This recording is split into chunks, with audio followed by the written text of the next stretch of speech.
I'm Kim Skrupski. I'm here at Hopkins, and I'm looking at Dr. Cary Ward from Duke. Hi, Cary. Hi, Kim. How are you? Really excited about our conversation. Friends, Ann Brown. Now, you know Dr. Ann Brown from Duke. She's been on the podcast at least 2 times now. She referred me to Dr. Cary Ward, and that's how we have Dr. Ward. So see how easy referring people and amplifying and lifting people up and sponsoring people. It's part of what we do, right?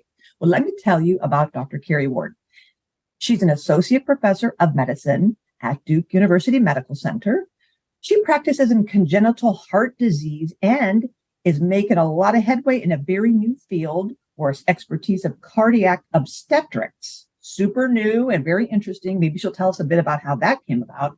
But most exciting for us is she's now the Associate Dean for Faculty Development. So congratulations, Cary. Thank you. What you're going to learn today is her trajectory. How did she come into faculty affairs and development? Because like most of us, it's not part of our curriculum in medical school or in our doctoral training. We don't even know it exists, most of us. So we're going to learn a little bit about Cary's leadership transition. And then she has 2 really interesting topics that we're going to talk about. And I'm not going to be a spoiler for you. So again, Cary, welcome. Thank you so much for making time for being with everybody here on the Faculty Factory podcast. I'll just let you take it away. Thank you, Kim. Yeah, I am very excited and honored to be here. As you said, Ann Brown is a big mentor / sponsor / friend of mine. And so when she recommended doing this, obviously I'm a little bit nervous. I've never been on a podcast before, but Ann assured me that you are a very easy person to talk to. Oh, that's so sweet. Thank you. So yeah, I thought it'd be fun to sort of think about or talk about my trajectory to faculty development, which is really not something I thought I would do. And I always start, whenever I talk to faculty about faculty development, I always start with sort of the idea that my career trajectory has been very nonlinear.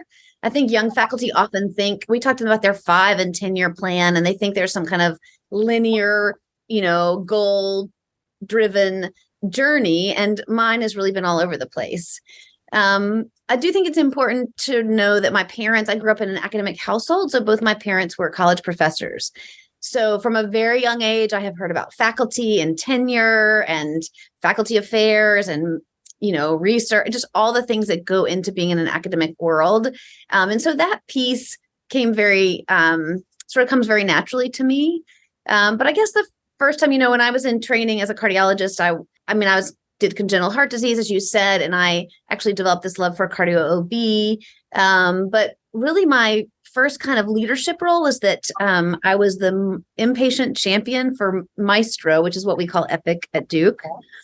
And it was through that, I didn't know anything about IT or software or any of that stuff, but I learned from that experience that I loved working with faculty from like a lot of different disciplines. Like it wasn't enough to sort of just work with cardiologists. I love meeting anesthesia and peds. And so that was sort of my first experience working with a diverse group of faculty.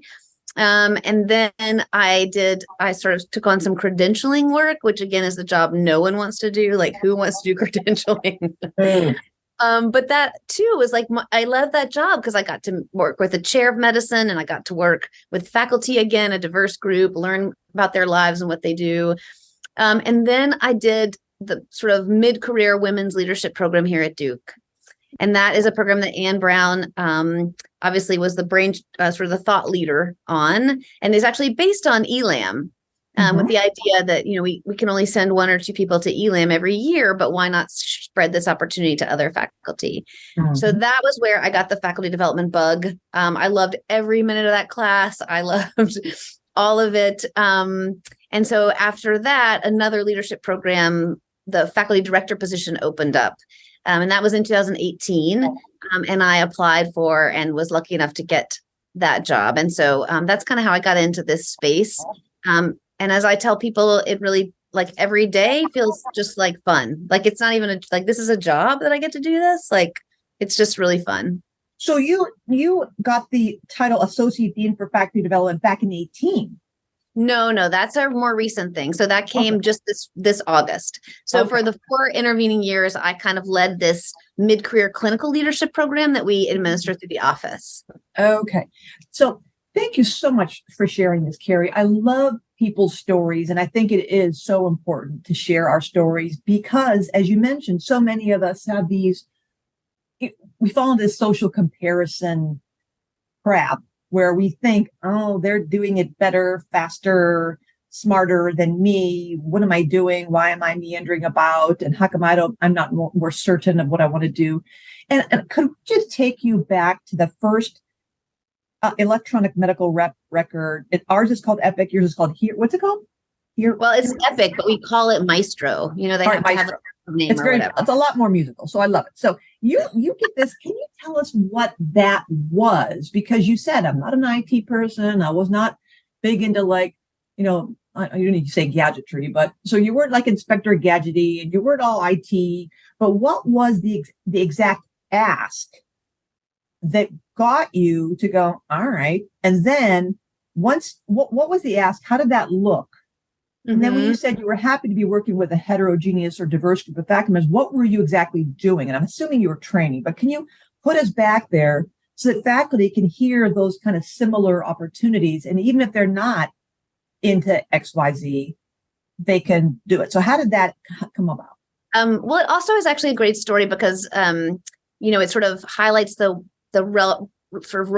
role of sponsorship in all of our career development. So I had another mentor, Dr. Tom Bayshore, who I know many of your colleagues will know. And he came up to me one day. I had been on faculty as junior faculty member. I was struggling with sort of what I love to do in research. I had 2 babies at home, so I had a lot of different pulls on my life. And he said, "Oh, I recommended you for this job." He's like, "They need somebody who knows cardiology and has a lot of common sense." And he's like, "That narrowed it down to 2 people, and you were one of them." And so the job really, when I look back on it, Kim, I actually laugh a bit because I'm not really sure what I did. But my main thing I remember is it was my job to communicate to our faculty what Maestro was going to what Epic would look like at Duke. And it was also my job to represent cardiology on these meetings about kind of clinical workflows, kind of what would need to be set up, what worked for the clinic, our variety of clinics and different specialties. So I really was kind of this intermediary between sort of the software developers and my own faculty. And I was very much a cheerleader. Everyone was curmudgeonly about changing to Epic. And so that was kind of the role I played. I sort of was like a liaison more than anything else. But the part that I realized I liked was I sat in this room with all these different faculty from Duke, and we kind of shared experience, and I got to know a lot of people throughout the institution. And I even enjoyed the software, as you said, the sort of Inspector Gadgety people who were thinking about the actual details of the software. And so it was just fun. It was just fun to be in that space. So now I heard 3 things that I wrote down. Common sense, because you're rare that you had cardiology and common sense. And it cracked me up that you said, I really can't remember how it happened, probably because it was so commonsensical to you. It was so natural to you that you didn't make a big point to remember it because it was organic to you, which tells me as a leader and as a faculty member, it's so important to understand our strengths. That it was just he saw in you a common sense that was unique, as he mentioned, and clearly someone who was able to communicate and encourage and inspire through your cheerleading. So this is a leader who saw those characteristics in you. And so I think as a leader perspective, from the leader viewpoint, it's important that we have the spider sense to be able to see this is going to take someone who's going to have an attention to detail.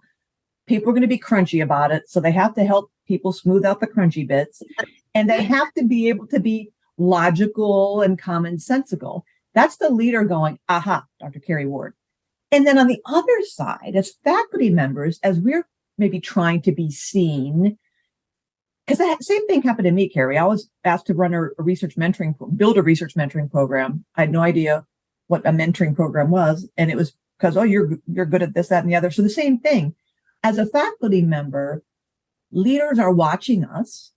And so how can we showcase our strengths and and build on those strengths. And then on the contrary, identify our blind spots and our opportunities for improvement. And that's all about the leadership training, is learning, this is my personality preference from my MBTI or my Clifton Strengths or my Enneagram. This is what I'm good at. And this is where I need some work, which is why I need to round out my team with a Cary Ward kind of person. So we learn to, I think there's so much wisdom in just that little story of how you got to where you are. Right. And I really credit, I mean, I don't think I knew any of that stuff about myself at the time. I think, like you said, Dr. Bayshore just sort of saw something in me that made him think of me for this job. I also think an important lesson for junior faculty in there is that it was not something I had ever set out to do. I mean, it is true, I was wandering a little bit at the time, so I needed something to latch onto, but this has been a theme kind of throughout my career, which is that I'm not afraid to take on opportunities that maybe I didn't predict. In fact, I have a husband. My husband is also a faculty member here at Duke, and he runs a research program. And I always say to him, like, you can only be happy doing one thing, which is your research on this one molecule. I can be happy doing lots of things. And so I've never been sort of, like we said before, it's created a very nonlinear pathway for me, but I've just been very open to opportunities and then shaped the opportunities in a way that were beneficial to me or played to my strengths, as you said. And ultimately that worked out okay. Now, I'm not sure, maybe in other experiences, like people are really expecting certain deliverables and certain like ways in which the job would look when they hire someone. But I just sort of did my thing and made sure I was having fun. And for me, that's a big theme. Like if things aren't fun, like I don't really want to do them. Tapping out. I totally hear you. So that's another important lesson. Always be aware of opportunities, making sure that people know what we're good at. And that has to do with a bit of promoting yourself with some grace and dignity, and making sure people understand where you have expertise and what you love and what brings you joy. As you're saying, what makes me happy. And I'm wondering now, always try to put myself in an early career junior faculty member's shoes, and they're going, well, this is great. But like she said, people ask me to do stuff. And if it's not, you always tell us, Kim, in these leadership programs to be mission centric and what's your mission, and always doing things that's going to get you on your mission. What if someone's asking me to, do a maestro thing, and that's not mission centric for me? So how do I know if this little bit of a pivot is going to hurt me or harm me? And I guess I'm leading to, did you have conversations with mentors or with your one molecule man at home? Like, or did you just organically took it? So how could you advise someone to go, don't be so quick to go, yes, yes, yes, yes, yes, because we tell faculty, no is a sentence, it's a complete sentence. Yes. And when to say, if you say yes to everything, you're saying no to the important thing. So what would you say? It's such a good question. I do think there are different types of faculty members. I mean, there are certainly people who know what they want from the very beginning. I want a research program. I want to have NIH funding. And yes, those people have to be very focused and sort of make maybe more critical, or what would the word be, like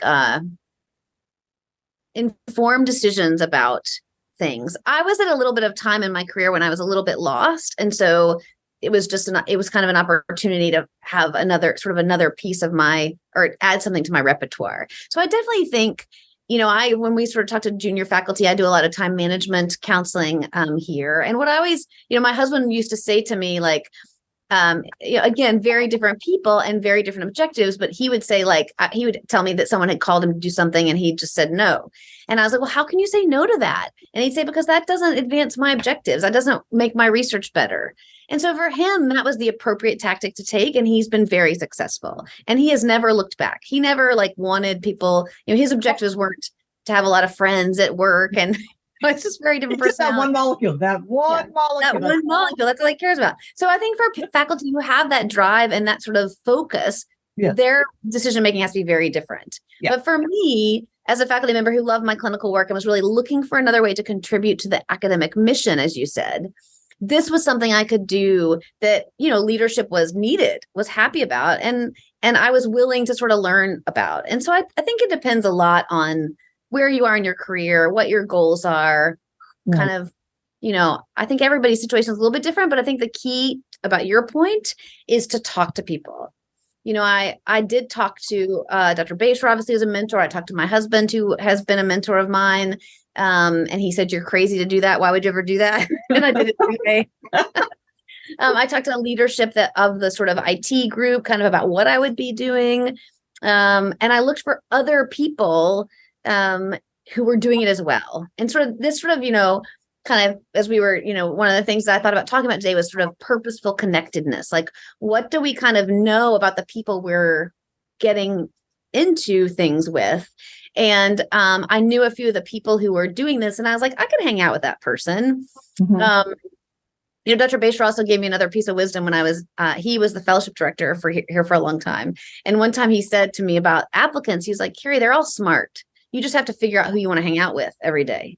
And that is sort of a thing I've used a lot. It was like the people who were doing this, I felt like I could be with them and have a good time and enjoy it. Because for me, it's really all about relationships. I really can do anything if I enjoy the people I'm with. I love that, Cary. I was thinking as you're talking, I'm also one of those people who I grow where I am planted. So you put me in some good soil, some good, I'll grow wherever. And what I also really love about what you said, Cary, was I think you said something like, I was in a confusing time of my life, or I was kind of like not really digging what you're doing. And what I was immediately thinking was, gosh, so many times I talk to faculty, and I'm sure you do, every week, and doing all this coaching. And, we have different seasons of our life in academic medicine and academia, and assistant, associate, professor. And sometimes we get to the point where you've done the 1,000th procedure or written the 100th paper, submitted the 1,000,000th grant, gotten slapped around for a gazillion times that you're not good enough, it's not going to get published, it's not going to get funded, whatever. And you're kind of like, ugh. And sometimes instead of when we feel this sense of mid-career malaise or whatever season of life, this malaise or this feeling of exhaustion or burnout or just imposter syndrome, sometimes many of us look out as if, look at that green grass over there. I'm going to go there. My life will be better there. And then I'll be happy if I go there. And sometimes, what you said made me realize if we just stay here and spread those roots out wider and go deeper, instead of uprooting and going out, dig down deeper and say, all right, now, is there something else I can do here? Can I broaden myself here? And will I find something, if I spread out those root tentacles, will I find something right here instead of having to literally go there? So I guess it's a lot of like dirt and organic stuff growing metaphors today, but you know what I'm saying? Yeah. I mean, I always tell people that, and I learned this probably growing up more than I realized, is that when you work for a major academic institution, I mean, you can transform yourself all the time. And, the idea, I always think about times when I've felt a little lost like that. And they have, it's not like it just was junior faculty. I mean, I've had phases, and one of the things I've learned to recognize is when I'm starting to feel a little bit nauseous or like dread going to work, that's a signal for me, because I usually love going to work. And so I've learned to pay attention to that and to say, and even in this this transition to associate dean, I was doing a lot of work in the Department of Medicine at the time. And I just had a feeling that it was time. I had opportunities to stay there, but just felt at this point in my life, I wanted to do something different and something new and work with a different group of people. And luckily for us in these big institutions, we can do that right here. We don't have to uproot our families or change companies. I mean, I think sometimes it is worth changing, obviously. Absolutely. But I have kids in high school. And so I just didn't feel like that was much of an option for my family at this time. And as I said, my husband's also in faculty. But there are always opportunities to change what you do. And I come back to something else. I guess after this conversation, I'll have to reach out to Dr. Bayshore, because another thing he told me once was you have to do a new job every 10 years. It's like, you don't have to move, but you have to do something new, because you can't do the same thing for 50 years. And so I guess he's taught me a lot more wisdom in my life than I really realized. I love it. I love it. Yeah. So yeah, I think there is lots of opportunity if we're willing to kind of be curious about what we can do or how we can fit in. You are exactly right. And we are so privileged to work in academic medicine that offers so many opportunities. We're not just making a widget, one thing that's what our role will be for the rest of our lives. There's so much depth and breadth, and it's such a noble enterprise that we do. So there's lots of opportunities. Now, Cary Ward, you said something earlier that I think is going to lead us into this really cool conversation. You said something about purposeful connectedness and purposeful connection. Let's get into that. Yeah, I mean, this is something that I have. So in our faculty development programming here at Duke, we've been sort of thinking about, well, let me back up and say that what we have known about our programming for a long time is that the didactics that people get in our programs are great. Negotiation. Anne Brown does difficult conversations. We do Myers-Briggs that you mentioned. We do all those things. But the things that people love about the programs, the things they take away for them are really the peer group, right? That's right. And that was totally my experience as well. But, after when COVID happened, of course, all of us learned a lot of lessons during that time. But for me, this big thing that I do all the time was taken away from me, which is that I love to be here in my office. And when I get bored or whatever, walk out into the hallway and see somebody I haven't seen before, be in the cafeteria, run into somebody for coffee. And what I realized during COVID when I didn't have that is I actually used those opportunities a lot for promoting my agenda, for, making connections, making sure people know what I'm interested in, what I'm working on, how can they help me? So it's just interesting that I think young faculty don't realize how much kind of thought goes in. Now, I'm an extrovert. I love relationships, like I said, so it comes easily to me. But it's such an important skill to have that maybe I didn't realize I was doing till COVID was here. But this idea that I sort of counsel faculty, when you're walking down the hall, do not look at your phone, look and see who's passing by, stop and talk to them and say, hey, I've been meaning to talk to you about XYZ that I'm doing, or I could really use your advice on blah, blah. And that sort of, those kinds of connections are so important because later you may need those people either to help you with a project, or for important initiatives that you need their advice on. And I also think there's a big thing to be said for social accountability with the idea that when you work on connections like that and know lots of different faculty, you think of them when you're deciding about something, when you're making a decision. It's well, how would, my friend Clay react to that? He's a hospitalist. What would he think about that? How would my friends in anesthesia? And it's easier to think about a person than just anesthesia. And so I think that kind of, and I think people just think it comes naturally, but actually when I realize I do a lot of thinking about it, like scanning the hallway, who's here that I need to talk to. And maybe that sounds Machiavellian, but for people to whom that doesn't come naturally, I think it's an important skill to develop. I totally agree with you, Cary. And I also share the blessing and curse of being an extrovert. So I get it. I mean, I'm still in my basement almost, 3 years later.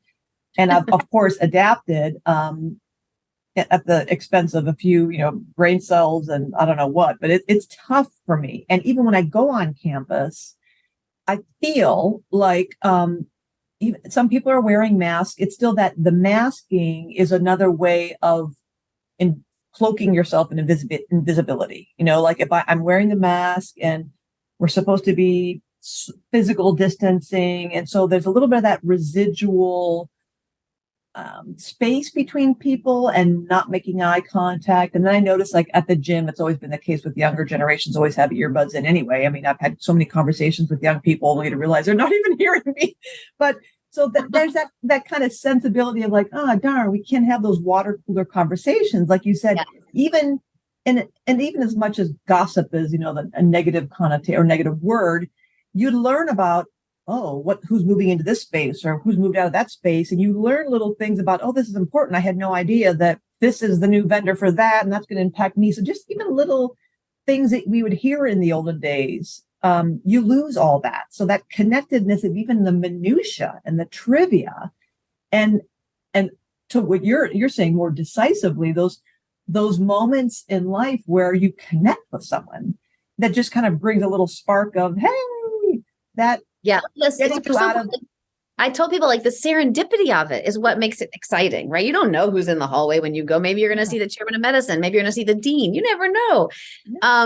And that, like, losing that serendipity. But I think, sort of to bring it back to kind of leadership and that kind of thing. I mean, what I also learned, it's incredibly important for leaders to be sort of with boots on the ground, right? Like, part of what, a lot of that is intel for me. Like, I'm sort of thinking about, like, what do people need? What are people thinking? How are people feeling?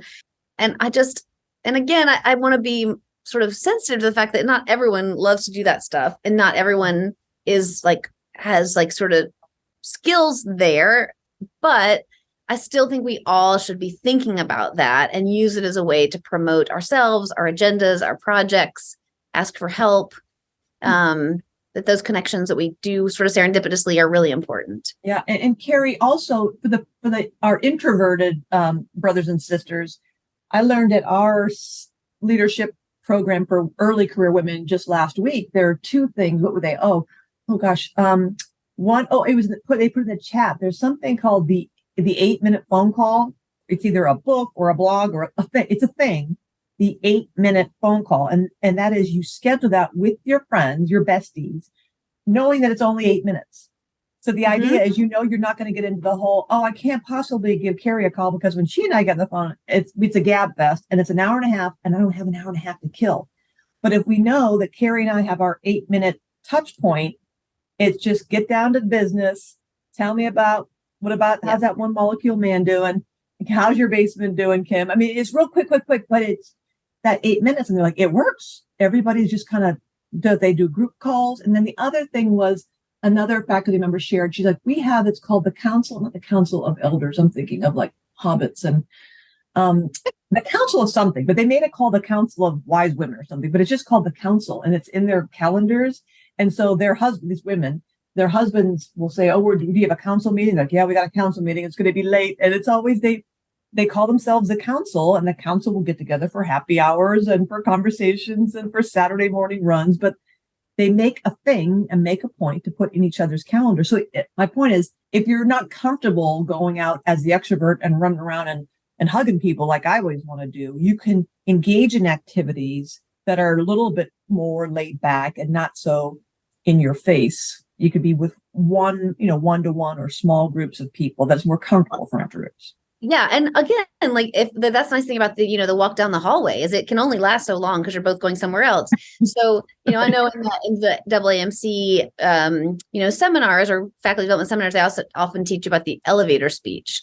And like, I don't really have an elevator speech, but for an introvert or someone who doesn't love to talk to people like I do, the idea that if you see the chairman of medicine walking down the hall and you've been thinking about this project, that's a great opportunity to walk with them and be like, hey, I want to tell you about this, cardio-obstetrics clinic I'm working on. This is what we're doing. I could really use your help with blah, like, it's just a nice sort of succinct opportunity. And they're your prisoner. They can't like leave you.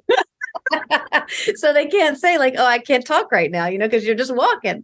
So I guess, sort of to think about it, there's obviously just extroverted relationship building but also there's this purposeful kind of like, there's so-and-so and I need to talk to them about this. And I'm going to take this moment to do that.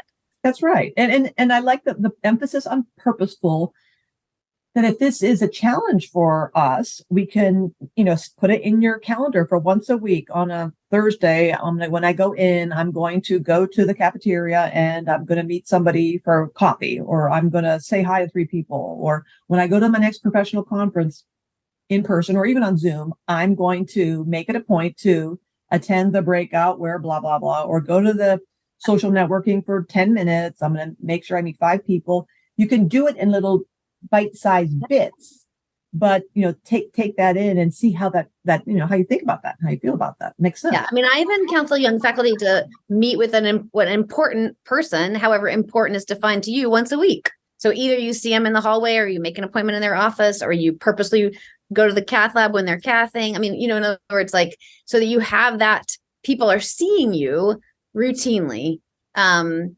remembering you. So purposeful, how about this? Purposeful serendipity, because we think serendipity, well, nothing ever serendipitous happens to me. Well, you could, if you're not going anywhere doing anything, but if it's purposeful, you're creating opportunities for serendipity and coincidence and and creation and innovation just by purposely putting yourself in environments where you're likely to catalyze. Or if it's Thursday and you haven't seen anybody important, you can say like, okay, well, tomorrow I'm going to go, to this coffee shop where so like, it's just that idea of sort of making sure that you are making those connections and being seen on a regular basis. Very strategic. Yeah. And it's easy. That's something easy. I love it, Cary. All right. You've got a third topic that I am dying to hear about. What is that? Well, this is just a personal thing that I think applies to others, which is that, I've been sort of in my new role, I've been thinking, how can I help faculty? Like what would help them the most, right? And obviously we think about more programs, more speakers, more skills. But I actually am thinking a lot about the way we communicate in big academic medical centers. And some of this may be Duke-centric. I'm not sure.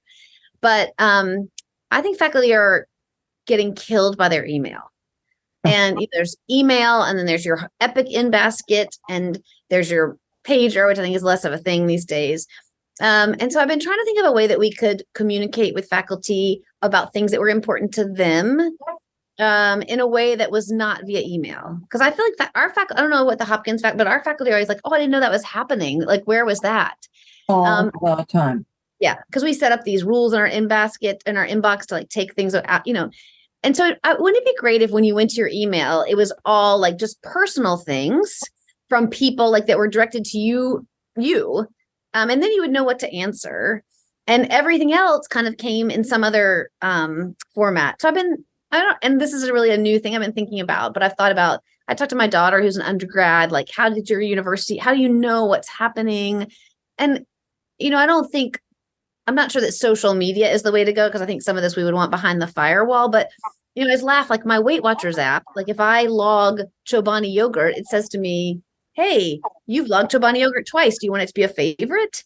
And so like, why couldn't we have some kind of communications platform that knew that you and I were interested in faculty development, and then would suggest, hey, that talk is today at 4:00. Do you want to go? And then and also on my daughter's undergraduate campus, you can see who else is going. So you can like send it. I could send it to you, Kim, I'm going to go to this talk. Don't you want to go together? Like, and all that would be in one place and suggested to you based on your likes and preferences. And it wouldn't be, 8,000 notifications in your email that you don't read. Oh. So, I'm just sort of trying to figure out what that would look like.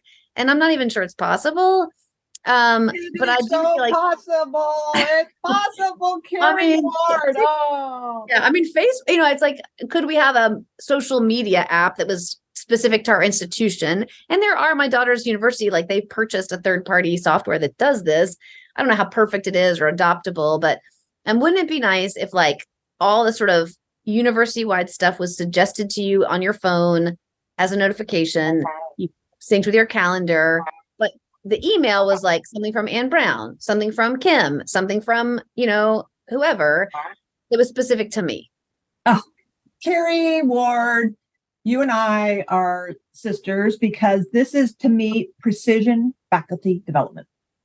There's precision medicine, there's precision education. Back in either 2018 or 19 in Chicago at the GFA, Group on Faculty Affairs Professional Development Conference, my buddy Charlie Irvin and I talked about precision faculty development. And I went on a rant, not about Chobani yogurt and Weight Watchers, but it was the same idea. Amazon. I'm like, why Amazon.com knows that I love yellow, hence I'm wearing a yellow shirt. So they know that, oh, this is the one who likes the yellow stuff. So if she wants yellow shoes, you might also like this yellow bag and this yellow purse and this yellow la. And then people, of course, say, well, of course, they're Amazon. They have like $1 billion. But the idea that they can personalize my marketing to me because they know my search history. So exactly what you're saying, Cary, you are exactly right. Precision faculty development, whereby faculty members go in and at this season of their life for this year, maybe during their annual review, they work with their primary mentor or a team of mentors and say, this is the year I'm going to work on my negotiating skills, or this is the year I really want to work on my mentoring skills or being a good mentee, whatever it is, grant writing. They pick that maybe, and then they click certain, they want to do that. And then all those specifically tailored the basic level, the 101 level, the 201 level, the 301, gets pushed to them and pre-populated in the calendar as like, you're the one, Kate Cary, you said you wanted to do this. This is a whole year laid out for you of opportunities that come up along that interest. Or, if you have a host of things that I'm interested in these 5 or 6 things. And like you said, that we only get those things, not the whole course catalog for the entire university. I'm not a major in chemistry. I don't need that, but I want to see the things in psychology. Yeah. Like here's another example. Holiday messages from leadership. Wonderful idea. So special. I love it. Wouldn't it be nice if like you could just scroll and see it? Oh, Dr. Klopman sent a holiday message. Isn't that nice? And it wasn't like that kind of stuff would come there. So you would know it happened. You would be able to read it, but it was not emailed to you. Maybe that sounds, email to me just feels onerous. I don't know if other people. Yeah. Cary, you are spot on, because we hear all the time. I don't know. This is probably, we're both saying, maybe this is just here. Yeah. When you see one academic medical center, you see one academic medical center, but yet we do have similar things. COVID, everybody screeched to a halt for in-person program. We all went to Zoom. Our faculty members, like many across the country, they voted by the mouse click. They were clicking into everything. We had more attendance than ever on these Zoom sessions. And guess what's happened now? Nothing. It's all tanked again. Faculty aren't clicking into things. What we find out later, what my hypothesis was, and it's been confirmed informally, is that they're watching recordings of things on double and triple speed, or listening to recordings. They're listening to YouTube versions of our content. They're not even pretending anymore to click into the Zoom seminar and then taking their camera off. They're not even doing that while they're multitasking. They know that here at Hopkins, we record things and then we put it in a SharePoint, a live stream thing. And then they go and they listen to it while they're doing, 13 other things. So, and then they say, I have hundreds of emails a day. So of course. And my mind just explodes, because one of my top strengths, my actual number one strengths, according to the Clifton Strengths Inventory, is input.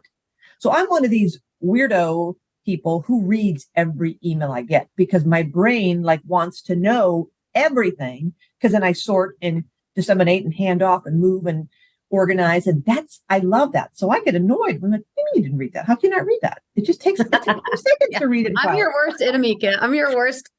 I'm like, oh yeah, I saw that. I didn't read it. But they don't. Nobody has time. And why would they? It's inefficient. So Cary, you are so right. We can figure out how to do this. My local pizza joint, it's ampersand pizza. So it's and pizza. I've got that ampersand sign. It's and pizza. And they every day send us these crazy kooky coupons in text messages. I mean, because we thought, let's just start texting our faculty. But I'm thinking, oh my gosh, my nail salon texts me. My pizza joint texts me. Everybody's texting me. So no matter what you do, I feel like emails and the TV monitor displays, the websites, the calendars on the websites, no matter what you do, it's going to be a lot, but we have to get the message out somehow. So I remember back in the day, and I'm in my late 50s, my paycheck would come in an envelope and it would have a newsletter jammed in that envelope. And I'm like, do we go back to mail? Do people have that? Mailboxes? Do we send them mail? No, bad idea. But the point is, Cary, you're exactly right. There's got to be an app. There's got to be a way of personalizing content so it's efficient, it's on time, it's where they are, using the delivery mechanism that works for them. If they want to listen to it podcasty, if they want to read it, if they want to have 3 talking points jammed in their calendar, if they want the microchip. For the recordings, you could have a notification, 3 recordings have been populated. Here's the link. They go to the, but the idea is they can look at it when they want to and see what's suggested that day, what applies to them. They don't have to, I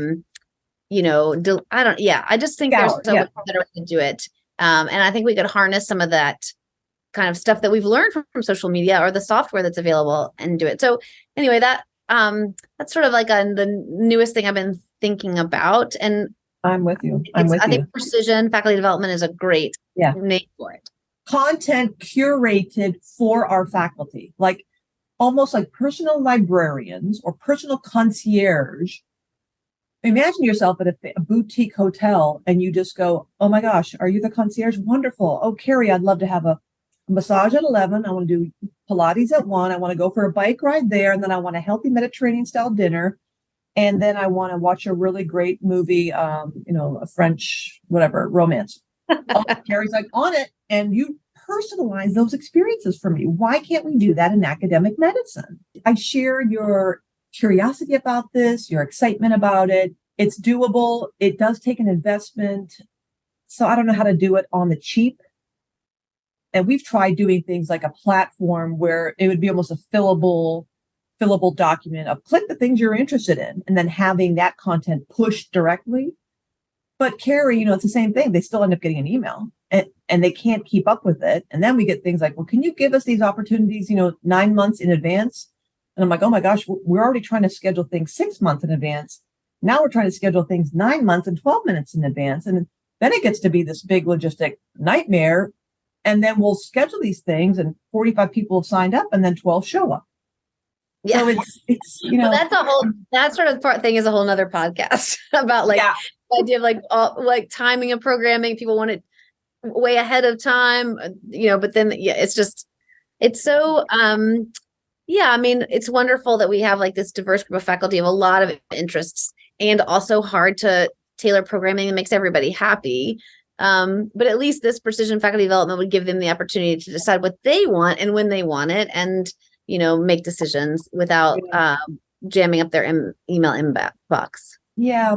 Now I'm going to get a little bit off crazy pants here, but science fiction, I'm thinking back to the red pill, blue pill, wills, like there's some kind of, can we just put a chip and just download? Or I'm imagining myself going, oh my gosh, go to the bat phone, Cary, I'm about to meet with the dean.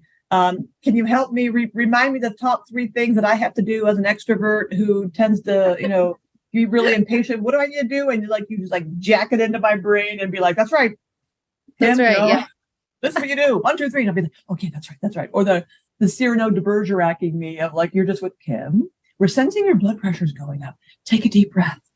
Get that crunchy, stop that eyebrow from raising. Kim, you're getting, we can sense a sarcastic tone emanating from your brain and your vocal cords. We are now muting your vocal cords. So a bit, but yeah. I'm going up the edge there, but there's got to be something in between that sense of robotic control. Yeah.